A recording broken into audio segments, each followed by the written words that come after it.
Hello my near and dear students, good evening to all of you and let's start with our new chapter, that is verbs. Lesson number 15 class is your 6th Vocabulary English Grammar and integrated course in English Grammar and Composition.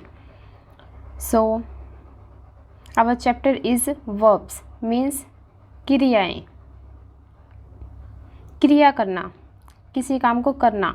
लेकिन अगर आप छोटी classes में देखेंगे तो आपको chapter यही मिलेगा, लेकिन वहाँ पर कुछ अलग सा नेम दिया मिलेगा आपको। डूइंग वर्ड्स है यही वर्ब, लेकिन चैप्टर का नेम चेंज करके दिया हुआ है डूइंग वर्ड्स। तो आपके भी अगर क्वेश्चन आ जाए कि another name of verbs that is doing word and action words, इसको एक्शन वर्ड भी कह देते हैं। और डूइंग जिसमें काम चल रहा है या हो रहा है, या जिस कार्य में या जिस वर्ड में काम में आपको किसी काम के करने का होने का बोध हो रहा है, वो क्रियाएं हो जाएंगी। ये तो होगी एज़ पर डेफिनेशन। लेकिन अगर फिर भी हम समझना चाहें बिल्कुल इसको डीपली से, कई बच्चे नहीं समझ पाते हैं और ना ही वो सेंटेंस के अंदर रिकॉग्नाइज कर पाते हैं कि वर्ब कौन सी है, तो उनके लिए बिल्कुल ईजी वे में है कि जिसके पीछे ना आ जाए वो आपकी क्या होती है, वर्ब होती है, क्रिया होती है। अब ना मीन्स मैं क्या बताना चाहती हूँ, जैसे कि खाना, पीछे क्या आया ना, पीना, सोना, रहना, जाना, करना, मरना। ये देखिए सबके पीछे क्या दिखाई दे रहा है आपको, ये ना दिखाई दे रहा होगा। जिस भी वर्ड में आपको ना दिखाई दे जाए वो क्या हो जाता है, हमारा वर्ब होती हैं, वो हमारी सारी की सारी क्रियाएं होती हैं। और ये बहुत सारी होती हैं। आप इस चैप्टर से अलग से भी करवा सकते हो, क्वेश्चन भी दे सकते हो एग्ज़ाम में कि राइट एनी 10 वर्ब्स या 20 वर्ब्स। तो वो बच्चे अगर करेंगे तभी वो सीख पाएंगे। तो चलिए करते हैं स्टार्ट इस चैप्टर की। इसमें दिया हुआ है verbs are sometimes called action words और doing words. They are words that express an action event और स्टेट ऑफ बीइंग, मतलब कि ये दर्शाते हैं। और फिर ये भी बताया गया है कि आपका ये 2 वर्ड्स में भी हो सकता है, 3 में भी हो सकता है, और सम टाइम 4 वर्ड्स में भी आपकी वर्ब हो सकती है। विद एग्जाम्पल दिया हुआ है कि जैसे फर्स्ट वाले में एक ही वर्ब है, फिर 2 हैं, 3 हैं, 4 हैं, ऐसे भी आपकी वर्ब हो सकती हैं। अब इसने टाइप में बताया, तो एक तो होती है हमारी मेन वर्ब जो अभी मैंने बताई है वो वाली, जिसके पीछे क्या आता है, ना आता है। एक होती है हमारी एक्सलरी वर्ब, मतलब कि हेल्पिंग वर्ब जिसको बोला जाता है। ये आप ऐसे याद कर लो ट्रिक से कि 7 सिस्टर्स होती हैं। कैसे, is, am, are, was, were, has, have, इस तरह से। फिर आपको सारी आगे भी याद रहने लग जाएगी, जैसे जैसे बड़ी क्लासेस आएंगी ये 9 हो जाएंगी, 11 हो जाएंगी ऐसे। लेकिन एक बार आप 7 सिस्टर के रूप में याद कर लो कि मेन वर्ब में तो आपका आएगा ना, और जो से उसकी हेल्पिंग वर्ब है वो कौन सी होंगी। अगर मान लो एक सेंटेंस के अंदर आपको ये मेन वर्ब ना दिखाई दे तो इस एक्सैक्टली को ही, इस हेल्पिंग वर्ब को ही आपको मेन वर्ब मानना पड़ जाता है। तो ये वाली वर्ब इनमें भी आती है, ऐसे नहीं है कि इस सेंटेंसेस में नहीं होती हैं, मानी जाएगी। यही ना वाली मेन मानी जाएगी। अगर ये ना हो तो ये वाली मेन मानी जाएगी। आगे दिया हुआ है आपकी रेगुलर और इरेगुलर वर्ब। फिर है रेगुलर और इरेगुलर के आपको एग्जाम्पल भी दिए गए हैं। हम ये करते हैं जो हमारे चैप्टर से रिलेटेड है, जैसे कि ट्रांजिटिव वर्ब और इंट्रांजिटिव वर्ब कौन सी होती हैं, जिसके अंदर आपको ऑब्जेक्ट की नीड पड़े तो वो तो हो जाएगी ट्रांजिटिव। जिसके अंदर आपको ऑब्जेक्ट की नीड ना पड़े वो तो इंट्रांजिटिव। अब बच्चे कहेंगे हमें ऑब्जेक्ट भी नहीं पता लगता, जैसे अब वर्ब सिखाइए ना कि वर्ब के पीछे क्या आ जाता है, ना आ जाता है। तो वैसे ही अगर आपको ऑब्जेक्ट फाइंड आउट करना है एक सेंटेंस के अंदर, तो जैसे पूरा सेंटेंस दिया हुआ है ना, जैसे I am writing a letter, ठीक है, पूरा सेंटेंस पढ़ने के बाद उससे ना ऐसे पूछा करो व्हाट, क्या। जैसे सेंटेंस था I am writing a letter, मैं एक पत्र लिख रहा हूँ, फिर पूछा करो क्या लिख रहे हो, तो वो बोलेगा पत्र। तो ये क्या हो जाएगा आपका ऑब्जेक्ट, मतलब कि व्हाट के जवाब में जो उत्तर आया, जो आंसर आया, उसी वर्ड में आपका क्या होता है, ऑब्जेक्ट होता है। ठीक है, आई डोंट लाइक स्वीट्स, मैं मिठाइयाँ पसंद नहीं करती, तो मैं पूछूंगी व्हाट, क्या पसंद नहीं करती, तो वो बोलेगी स्वीट्स। तो ये स्वीट्स क्या बन गया, आपका ऑब्जेक्ट बन गया, जिसमें वट का जवाब मिले। पूरे सेंटेंस में एक शब्द ऐसा होता है जिसके अंदर वट का जवाब छुपा हुआ होता है, वही आपका ऑब्जेक्ट होता है। अब इसी ऑब्जेक्ट को आपने यूज़ करना है यहाँ। अगर ऑब्जेक्ट की नीड है तो ट्रांजिटिव, ऑब्जेक्ट की नीड नहीं है तो इंट्रांजिटिव। तो चलिए करते हैं इसकी एक्सरसाइज स्टार्ट। और इसके अंदर दिया हुआ है आपको, एक्सरसाइज ए में है filling the blanks with correct object. जैसे फर्स्ट है सीता प्लेज बैडमिंटन वेल।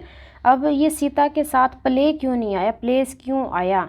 अगर आपके पास सिंगुलर है, एक ही इंसान है, एक इंसान हो तो हम क्या लगाते हैं, एस या फिर ई एस लगाना ही होता है, इसीलिए हमारा क्या आ जाएगा यहाँ पर, प्लेज आ जाएगा। सेकंड है ही। अब ही भी एक है तो रन की जगह क्या आ जाएगा, रन्स आ जाएगा, ही रन्स फास्ट। फिर थर्ड है शी, लव नहीं आएगा, लव्स आ जाएगा, she loves a lot. Fourth में हो जाएगा ही ब्रेस्टेड क्रैकर्स, पटाखे की बात हो रही है, टू फ्राइटन देम। फिफ्थ है they are eating fruits, ING क्यों आया, क्योंकि काम चल रहा है, कॉन्टिन्यूस में है, जो काम या क्रिया चल रहा हो तो ING लगा देते हैं। सिक्स्थ है she brings food for them, वो फूड लेके आई है। और प्लीज़ पेंट दिस वाल, कि इस दीवार को क्या कर दो, पेंट कर दो। नेक्स्ट में हो जाएगा I both a shirt for him, मैं उसके लिए शर्ट खरीद के लाया हूँ। नाइन्थ है please switch on the fan, कि फ़ैन को चला दीजिए। लास्ट हो जाएगा ही इज़ ईटिंग स्वीट्स, कि वो मिठाइयाँ खा रहा है।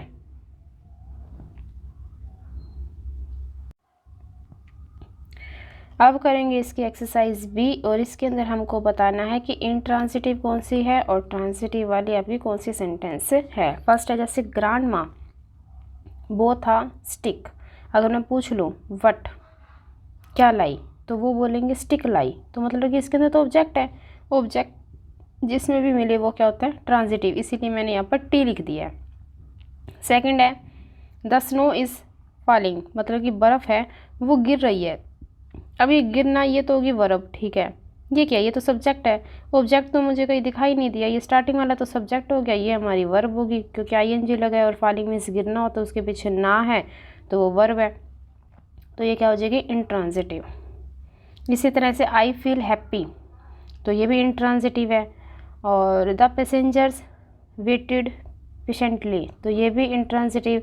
अब देखिए फिफ्थ में write the letter, write means होता है लिखना, ये क्या होगी आपकी वर्ब होगी, ठीक है। तो अगर मैं पूछ लूँ वट क्या लिखूँ तो वो बोलेगा लेटर, तो ये तो ऑब्जेक्ट आ गया, ऑब्जेक्ट जहाँ आ गया वो क्या हो जाएगा, ट्रांजिटिव हो जाएगा। इसी तरह से ही सारे के सारे दिए हुए हैं। सिक्स में इंट्रांजिटिव हो जाएगा, सेवन्थ में ट्रांजिटिव हो जाएगा, एट्थ में इंट्रांजिटिव। सी पार्ट करते हैं, इसमें भी आपको थ्री ऑप्शन दिए हुए हैं और एक सिलेक्ट करना है। फर्स्ट है जैसे दिस नीड्स, ऐसा लगेगा इसके साथ to be done with care. और फिर है could you show me the way to school, वो पूछ रहा है, क्वेश्चनिंग कर रहा है तो कुड आ गया कि आपकी इच्छा है क्या बताने की। और we must obey the rules, हमें हमेशा रूल फॉलो करने चाहिए। और you should be ashamed at your mistake, कि तुम्हें फील करना चाहिए शेम अपनी मिस्टेक के ऊपर। और I shall go to meet him today, तो आज मैं जाऊंगा। और we owe to win the game, can you bake the bread, क्या आप ब्रेड को बेक कर सकते हो। और मे आई बोरो योर बुक, क्या मैं आपकी पुस्तक उधार ले सकता हूँ। और अगर आप मेरे चैनल पे न्यू हैं, आपको अच्छा लग रहा है तो प्लीज़ इसको सब्सक्राइब करके पूरी की पूरी क्लास के अंदर शेयर कर देना, क्योंकि आने वाली सारी वीडियो आपके लिए हेल्पफुल रहेंगी। और डी पार्ट करते हैं इसका, हमने बनाने हैं पास्ट सेंटेंस में, पास्ट टेंस में बनाएंगे, मतलब कि जो भी हमको वर्ब दी हुई है उस वर्ब का हम सेकंड फॉर्म कर देंगे। जैसे सिट, सिट मीन्स होता है बैठना, तो क्या कर देंगे हम, she said on the table. Second है बाय, तो इसका बन जाएगा आई बॉट अ बुक, कि मैंने एक बुक खरीदी। फिर है सी, इसका बन जाएगा सा, आई सा ए टॉय, मैंने एक खिलौना देखा था। आस्क का बन जाएगा she asked me a question, कि उसने मुझसे एक क्वेश्चन पूछा था। Have she had a bike, और लास्ट हो जाएगा catch the police cause the thief. आप देख सकते हो इनके सारे के सारे आंसर, आप स्क्रीनशॉट भी ले सकते हो।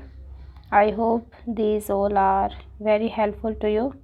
So be connected with me and thank you very much, and please share this channel with your all class. Thank you.